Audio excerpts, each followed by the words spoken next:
வணக்கம் நண்பர்களே, பிஜிடிஆர்பி எக்ஸாமுக்கு ப்ரிப்பேர் பண்ணிட்டு இருக்கவங்களுக்காக இந்த இம்பார்ட்டன்ட் கொஸ்டின் நோட் பண்ணிக்கோங்க. ஃபஸ்ட் டைம் என்னோடய வீடியோ பார்க்குறீங்க அப்படின்னா சப்ஸ்கிரைப் பண்ணிட்டு வாங்க ஃப்ரெண்ட்ஸ். வாங்க ஃபஸ்ட்டு கொஸ்டின் போகலாம். ஃபஸ்ட்டு ஒன் ரீட் பண்ணலாமா? கல்வி பாடத்தில் வலியுறுத்தப்படும் முக்கிய அம்சம் எது? Second one is correct answer, அறிவு. செகண்ட் கொஸ்டின் போகலாமா? அழகியல் என்றால் எதை குறிக்கும்? அழகு பற்றிய அறிவு. மனிதம் பாடத்தின் மைய கருத்து எது அப்படின்னு கேட்டிருக்காங்க. எதுன்னு பார்த்தீங்கன்னா அன்பு. ஃபோர்த் ஒன், தமிழ்நாட்டு கல்வி வரலாறு பாடம் எந்த வகையை சார்ந்தது? வரலாற்று ஆய்வு. ஃபிஃப்த் ஒன் பாருங்க, பிள்ளைக்கூடம் பாடம் எந்த வயதுக்குரிய கல்வியை சார்ந்தது? முன்பள்ளி கல்வி. சிக்ஸ்த் ஒன் பாருங்க, தொலைந்து போனவர்கள் எந்த இலக்கிய வகையை சார்ந்தது? சிறுகதை. செவன்த் ஒன், ஒரே நண்பன் பாடத்தின் மையக்கரு எது? நட்பு. எய்த் ஒன் போலாமா?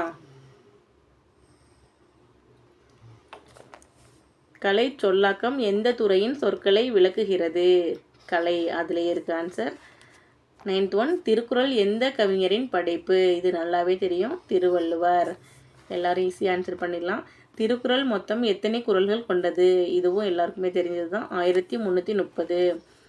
கல்வி பாடத்தில் ஆசிரியர் குறிப்பிடும் கல்வியின் முக்கிய இலக்கு எது?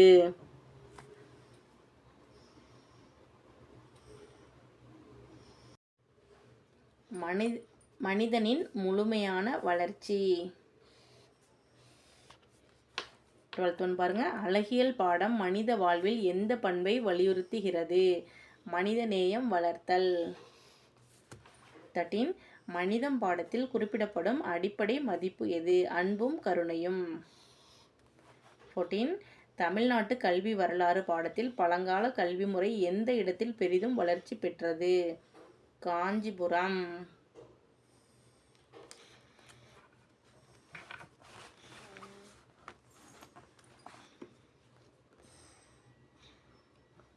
15 பாருங்க, பிள்ளைக்கூடம் பாடத்தின் முக்கிய நோக்கம் என்ன? குழந்தைகளின் முழுமையான வளர்ச்சி. 16 பாருங்க, தொலைந்து போனவர்கள் கதையில் வெளிப்படும் உணர்ச்சி எது? துயரம்.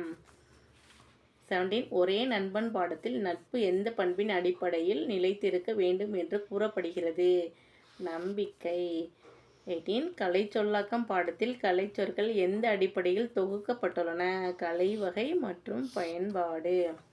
19, திருக்குறள் எந்த 3 பகுதிகளை கொண்டுள்ளது? அறம், பொருள், இன்பம்.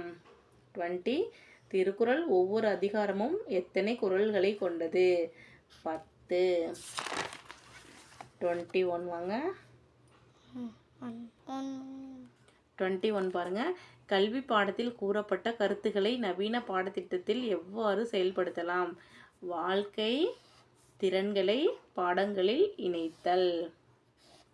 22 பாருங்க, அழகியல் பாடத்தின் கொள்கையை ஓவிய கலை பாடத்தில் எவ்வாறு இணைக்கலாம்? மாணவர்களின் சுய சிந்தனையை ஊக்குவித்தல். 23 பாருங்க, மனிதம் பாடத்தில் கற்ற கருணை உணர்வை சமூகத்தில் செயல்படுத்தும் ஒரு உதாரணம் எது? உதவி தேவைப்படுபவர்களுக்கு உதவுதல். 24 பாருங்க, தமிழ்நாட்டு கல்வி வரலாறு பாடத்தை பயன்படுத்தி பள்ளி நிகழ்ச்சியில் செய்யக்கூடிய செயல் எது? கல்வி வரலாறு நாடகம் நடத்துதல். 25 பாருங்க, பிள்ளைக்கூடம் பாடத்தில் கூறப்பட்ட விளையாட்டுகள் எதற்காக முக்கியம்? உடல் ஆரோக்கியத்திற்கும் சமூக தொடர்புக்கும். இன்னைக்கு இந்த 25 கொஸ்டின் ஆன்சர் போதுமானது. நாளைக்கு இதே மாதிரி இன்னும் 25 கொஸ்டின் ஆன்சர் நான் அப்லோட் பண்ணுறேன். தினம் என்னோட வீடியோ நீங்கள் பாருங்கள். ஃபஸ்ட் டைம் என்னோடய வீடியோ பார்க்குறீங்க அப்படின்னா லைக் பண்ணி சப்ஸ்கிரைப் பண்ணிவிடுங்க. இந்த வீடியோ உங்களுக்கு பயனுள்ளதாக இருந்துச்சுன்னா உங்களோட நண்பர்களுக்கும் நீங்கள் ஷேர் பண்ணுங்கள். நம்ம மட்டும் படித்து பாஸ் பண்ணால் பத்தாது, நம்மளோட நண்பர்களையும் நம்ம பாஸ் பண்ண வைக்கணும். அதுக்காக நீங்கள் ஷேர் பண்ணுங்கள். தேங்க்யூ ஃபார் வாட்சிங்.